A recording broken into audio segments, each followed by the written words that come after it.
अस्सलामुअलैकुम।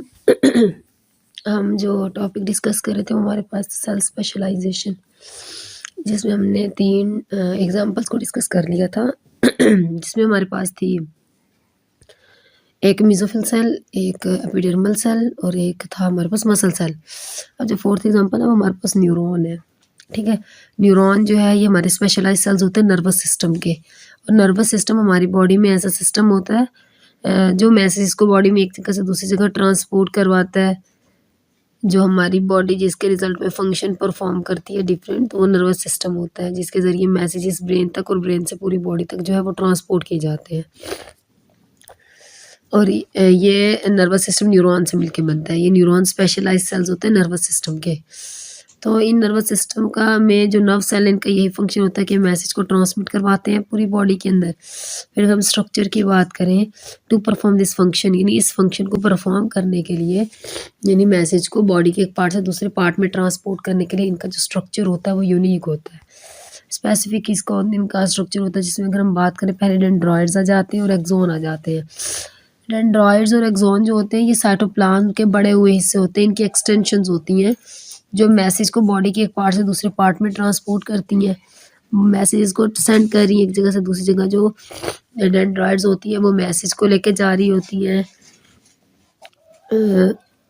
Cell body की तरफ, और एक्सोन सेल बॉडी से अवे लेके जा रहे हैं।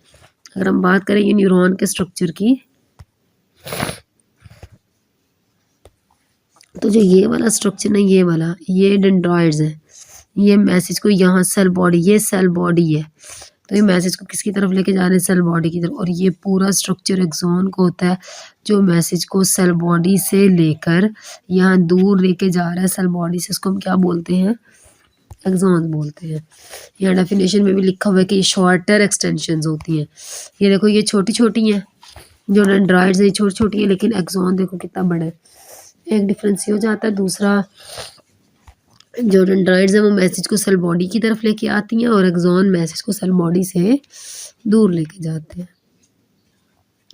उसके बाद नेक्स्ट हमारे पास है रेड ब्लड सेल्स। अगर हम रेड ब्लड सेल्स की बात करें तो red blood cells specialised cells होते हैं जो कैरी करते हैं ऑक्सीजन को। हमारी बॉडी में रेड ब्लड सेल्स होते हैं जिनको हम एरिथ्रोसाइट्स भी बोलते हैं। ये ऑक्सीजन को लेके जाते हैं लंग्स से पूरी बॉडी में, क्योंकि हम जब सांस लेते हैं तो ऑक्सीजन लंग्स में आती है, ठीक है। तो ये लंग्स से पूरी बॉडी में ऑक्सीजन को ट्रांसपोर्ट करते हैं।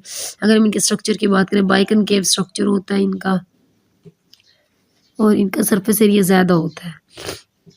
इसलिए सरफेस एरिया ज़्यादा होता है ताकि ये ज़्यादा से ज़्यादा ऑक्सीजन को अब्जॉर्ब करें और ज़्यादा से ज़्यादा ऑक्सीजन को आपके different tissue, different organ, different cells तक ट्रांसपोर्ट करें। और ये जो रेड ब्लड सेल्स होते हैं एक्चुअली इनमें जो चीज़ ऑक्सीजन को अपने साथ बाइंड करके अब्जॉर्ब करवा के ट्रांसपोर्ट करवा रही है वो हेमोग्लोबिन है, ठीक है। हेमोग्लोबिन क्या है, हेमोग्लोबिन एक प्रोटीन है। ये प्रोटीन क्या करती है, ये प्रोटीन अपने आप के साथ ऑक्सीजन को बाइंड कर लेती है और इसको ट्रांसपोर्ट करवाती है एक जगह से दूसरी जगह। और ये हेमोग्लोबिन पाई किस में जाती है, ये रेड ब्लड सेल्स में पाई जाती है। रेड ब्लड सेल्स की एक प्रोटीन है। अगर मैमल्स की बात करें तो जो मैमल में रेड ब्लड सेल्स होते हैं इनमें न्यूक्लियस नहीं होता, ना ही माइटोकॉन्ड्रिया होता, कोई ऑर्गेनेली वगैरह नहीं होती।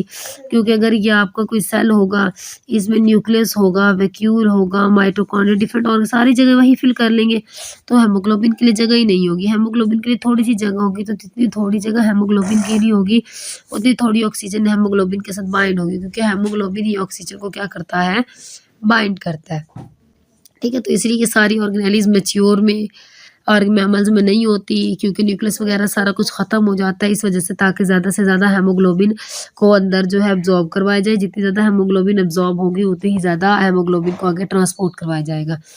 ये हमारे पास है डिफरेंट टाइप्स के सेल हैं,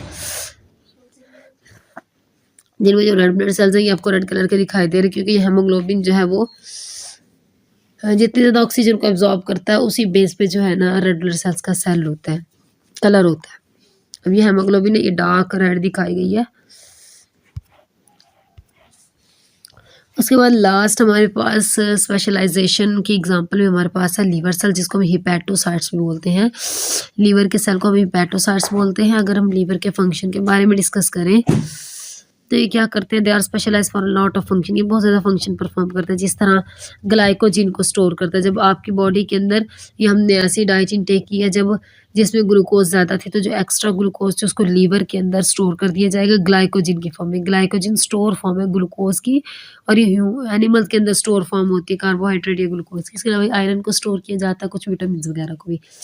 इसके अलावा डिटॉक्सिफिकेशन करता है, टॉक्सिक सब्सटेंसेस अगर खाने में या बॉडी में कोई टॉक्सिक कोई जहरीले मादे एंटर हो गए हैं तो लीवर उनकी डिटॉक्सिफिकेशन कर देता है, उन जहरीले मादों को ख़त्म कर देता है। फिर हमारे पास है ब्लड क्लोटिंग प्रोटीन, जैसे आपकी फिब्रिनोजिन है, ऐसी प्रोटीन है जो खून को जमाती है, तो ये भी लीवर सेल प्रोड्यूस करता है। इसके अलावा जो ओल्ड रेड ब्लड सेल्स होंगे, पुराने रेड ब्लड सेल्स, उनकी रिसाइकलिंग भी कौन करता है, लीवर सेल करता है। उसके बाद अगर हम बात करें न्यूक्लियाई की, वो न्यूक्लियस जो लीवर सेल में मौजूद होता है उसका क्या काम होता है, ठीक है। इनमें प्रोमिनेंट न्यूक्लियस मौजूद होता है जो मैक्सिमम एक्टिविटीज़ जो है वो परफॉर्म करता है, जैसे कुछ एंजाइम्स बनाता है, ये प्रोटीन बनाने में इसका काम होता है। जो माइटोकॉन्ड्रिया होता है ये एटीपी प्रोवाइड करता है, ये जो एनर्जी का सोर्स है, extensive energy, intensive energy processing, यानी जो ऐसे प्रोसेस जिनमें बहुत ज़्यादा एनर्जी यूज़ होगी, उन प्रोसेस के लिए माइटोकॉन्ड्रिया जो है वो एनर्जी प्रोवाइड करता है, किस फॉर्म में, एटीपी की फॉर्म में। ये माइटोकॉन्ड्रिया जो लीवर में मौजूद होता है। इसके अलावा लीवर में स्मूथ एंडोप्लाज्मिक रेटिक्यूलम का नेटवर्क मौजूद होता है, वो डिटॉक्सिफिकेशन करता है, यानी जहरीले मादों का जो जहरीलापन है उसको ख़त्म करता है। और दूसरा लिपिड की सिंथेसिस करता है, डिफरेंट लिपिड के मॉलिक्यूल को बनाने में हेल्प करता है। उसके बाद परऑक्सीजोम, ये भी एक ऑर्गेनेली है जो डिटॉक्सिफिकेशन में हेल्प करती है, ठीक है। परऑक्सीजोम में लीवर के सेल्स में मौजूद होती है, इनमें भी डाइजेस्टिव एंजाइम्स मौजूद होते हैं। वो डाइजेस्टिव एंजाइम्स क्या करते हैं, वो न्यूट्रलाइज कर देते हैं। न्यूट्रलाइजेशन का मतलब है कि जो टॉक्सिसिटी है उसके इफेक्ट को ख़त्म कर देते हैं। उसके बाद हमारे पास बाइल आ जाता है, ठीक है। बाइल एक फ्लूइड होता है, पिगमेंट होता है बाइल, जो खुराक की डाइजेशन में भी हेल्प करता है। कुछ स्मॉल डक्ट्स होती हैं लीवर के साथ जो बाइल को कलेक्ट करती हैं और उसको ट्रांसपोर्ट करती हैं बाइल डक्ट के ज़रिए। बाइल डक्ट एक नाली है जिसके ज़रिए बाइल जो वो ड्यूडिनम में जाता है, स्मॉल इंटेस्टाइन के एक हिस्से में जाता है और वहाँ पे डाइजेशन का काम करता है। ये हमारे पास लीवर है, ये गाल ब्लैडर है और गाल ब्लैडर ही बाइल बनाता है, ठीक है। ये बाइल डक्ट है, ये लीवर के साथ जो अटैच है, ये इस गाल ब्लैडर से बाइल को ट्रांसपोर्ट करवाती है स्मॉल इंटेस्टाइन में। ये डिफरेंट आर्टरीज और वेन्स हैं जो ब्लड को ट्रांसपोर्ट करती हैं। ये इसका लेफ्ट लोब होगी और ये राइट लोब है। ये हमारे पास लीवर सेल है।